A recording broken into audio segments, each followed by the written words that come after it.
Hey y'all, countryman. I just wanted to check in and tell y'all that I'm sicker than a dog. I've got upper respiratory infection. I got a sore throat. I got a runny nose. Been this way for about 4 or 5 days now. On my second bottle of Robitussin, got my 800 ibuprofens, got 2 bottles of vitamin C. I got those tangerines that I got from the grocery store. I'm making a doctor's appointment on Monday, and I'm probably going to go down there and see if I can get me some antibiotics on Tuesday. You're updated on my health. I appreciate the prayers.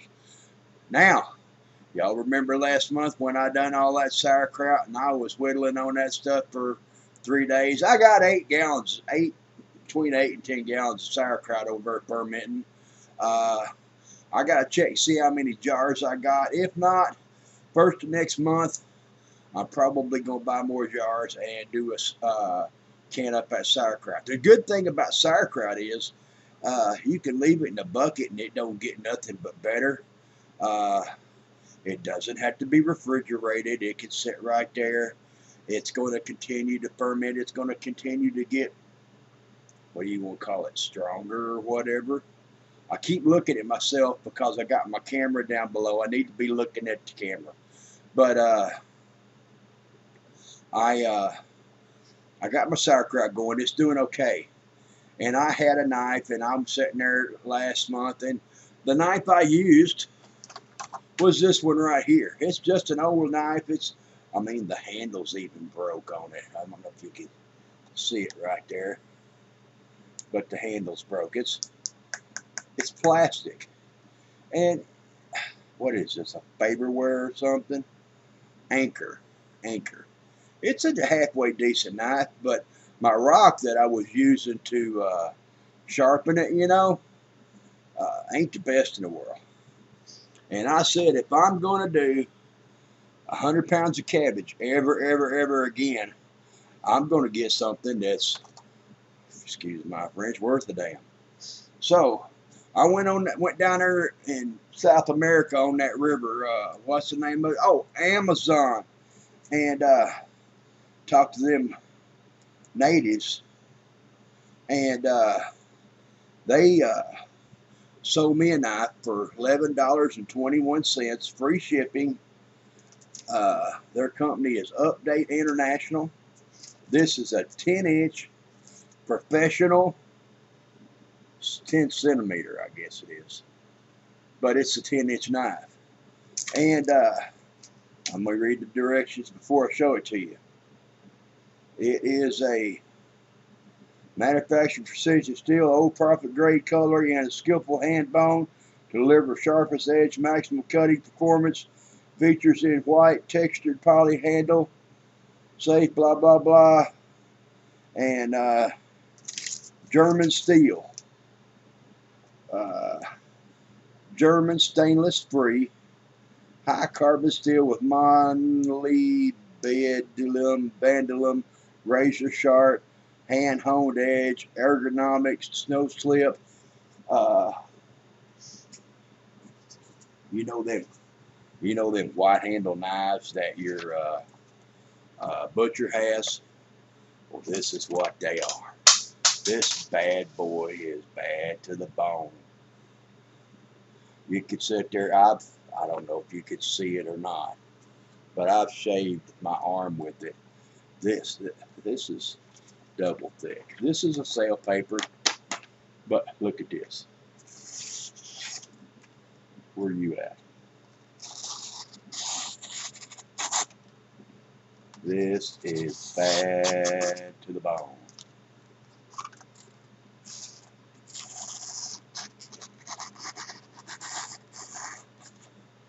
That thing is sharp. I highly recommend this. There's not a warning on there, but before you use this, you should count your fingers, and you should count your fingers after you use this, and make sure that you got the same amount. I've been wanting a good knife for a long time. I finally I was talking to old Swamp Rat around there, and he says anything, you know, with the high German steel, high carbon steel is good. And this thing is bad to the bone. I wished I had a scabbard for it. I may find me an old belt at the like the Salvation Army or something, and they're usually double thick. You could take it out, and if I can find one wide enough, I'll slide this down in there and make me a scabbard for it. And it's really good. I just wanted to do a little video on this. Uh, where are you at?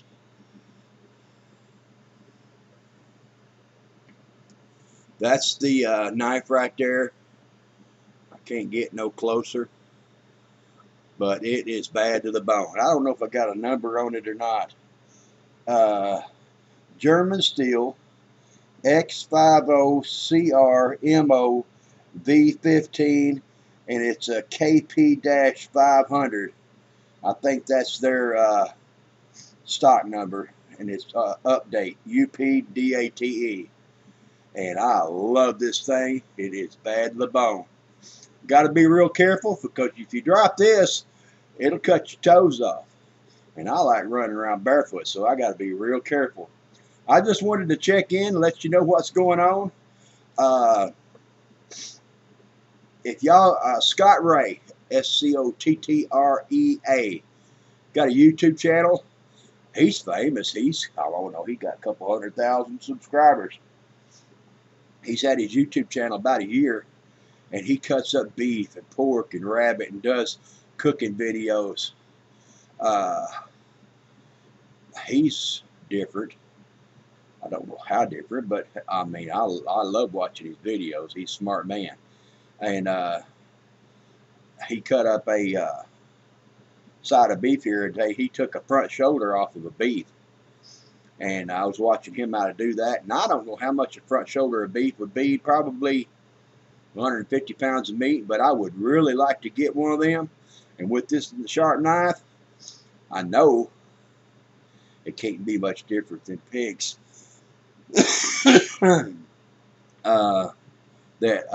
I've done several pigs. I mean, I love cutting meat. I wish I could stand up for 8 hours. I'd go back to being a butcher in a heartbeat. That's something I can do. But the pork butts that I did, they were pretty good. I canned up, 29 quarts of pork, cut up 2 of the pork butts. I'm still eating meat off of that's in the freezer. The stuff I canned up, I think I got 28 of them left. I did use one, made me some sauerkraut and pork together. And if I think I can get beef for $3 a pound. And you know, then they want money for wrapping it and whatever. Well, if I bring it home, it's a straight $3 a pound. So that's what I plan on doing. Yeah, I'm drinking in a video. Sue me. But I'd like to, if I do a big piece of beef like that. Now, I'm not rich by no means, but if I can get beef for $3 a pound, and I can get me some good shoulder steaks out of it, flank steaks, and I got a hand grinder. I tried that. I done about 5 pounds of pork and made me some sausage in my own little recipe. It didn't turn out half bad. It was kind of chewy because I didn't have enough fat in it.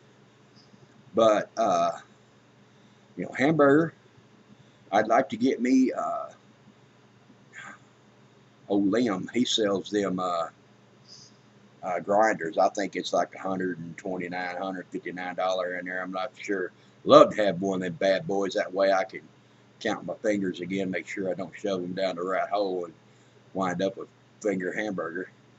But I'd like to do that. I've got a white table. It's just a regular school table like you would, I don't know, it's 2 foot wide, 6 foot long, folding leg table. But it's got the white on top, and I use it a lot of times if I'm doing a lot of meat. For for for a cutting board. Is it scratched up? You bet you. That's what it's there for. I got a friend down in, I'm going to say Missouri or Arkansas.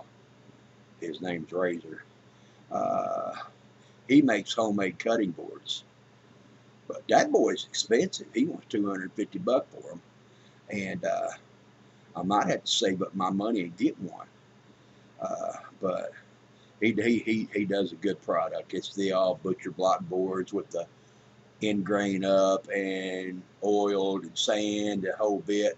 And I mean, they are beautiful when he gets done. There's like a 6-month wait on them right now because he didn't think his little after work business would take off, and he's rocking and roll. I think he got 5 or 6 orders already. But I wanted to show everybody my knife, let you know what I'm planning on, what I'm doing. It's the 9th of the month. It's 7 o'clock at night. It ain't nothing but cold here. I called my church, told them I wasn't going tomorrow because I am sick. But I'm doing okay. And I just want to give everybody a heads up on my new knife purchase. And say a prayer for me that I get better. And just remember, if I can do it, anybody can. God bless.